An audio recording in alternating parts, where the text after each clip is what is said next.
दो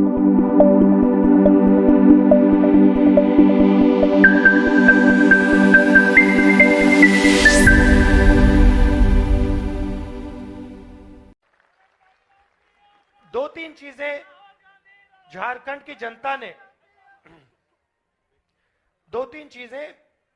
झारखंड की जनता ने अलग अलग वर्गों ने मुझे बताई।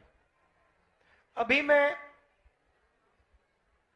आदिवासी गांव से आ रहा हूं, वहां पे हमने आदिवासी महिलाओं से बात की और उन्होंने हमें बताया कि पूरे झारखंड में, पूरे देश में आदिवासियों से उनकी जमीन छीनी जा रही है। किसी ना किसी बहाने से अंत में यह होता है, विकास का नाम लिया जाता है, सड़क बनाने का नाम लिया जाता है, मगर अंत में आदिवासी को पता लगता है कि उसकी जमीन हड़प ली गई है, या किसी एनजीओ को पकड़ा दी गई है, या किसी अरबपति अदानी जैसे व्यक्ति को पकड़ाई दी गई। तो ये आदिवासियों का सबसे बड़ा मुद्दा है। उन पे केस लगा दिए जाते हैं। इसी अभी कुछ ही देर पहले एक एनजीओ की जमीन है, वहां पे आदिवासियों की जमीन छीन ली, उनको कॉम्पनसेशन तक नहीं दिया और उनकी जमीन लेकर एनजीओ में डाल दी। उन व्यक्तियों से मैं मिला, फिर अफसर से मिला तो पहले अफसर मुझे कहते हैं, देखिए ये तो ग्राम सभा की जमीन थी। तो फिर उन्होंने मुझे कागज दिखाया, जो व्यक्ति की जमीन गई उसने कागज दिखाया। तो फिर मैंने अफसर से कहा, भैया ये आप बताओ, ये क्या कागज फर्जी है क्या? ये व्यक्ति झूठ बोल रहा है क्या?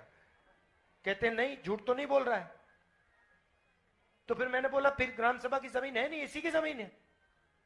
तो ये पूरे झारखंड में, पूरे जहां भी आदिवासी लोग हैं वहां पे ये हो रहा है। हम एक कानून लाए थे, पैसा कानून था। दो कानून है, एक पैसा कानून, एक जमीन अधिग्रहण कानून। जमीन अधिग्रहण कानून में साफ लिखा गया है कि ग्राम सभा से बिना पूछे जमीन नहीं ली जा सकती, और अगर जमीन ली जाएगी, भैया नारे मत लगाइए, अगर जमीन ली जाएगी तो मार्केट रेट से 4 गुना ज्यादा पैसा दिया जाएगा। और अगर, मजे की बात सुनिए, अगर जमीन ली गई और 5 साल में उस जमीन का प्रयोग नहीं किया गया तो वो जमीन वापस दी जाएगी। अब झारखंड में लाखों एकड़ जमीन ली गई है, पिछली सरकार ने ली थी, लैंड बैंक बनाया, उसका कोई प्रयोग नहीं किया। तो यहां के आदिवासियों ने मुझे कहा, और सही कहा, कि 5 साल हो गए, ये जमीन अब वापस जानी चाहिए, हमें वापस मिलनी चाहिए, कि इसका कोई प्रयोग ही नहीं हुआ।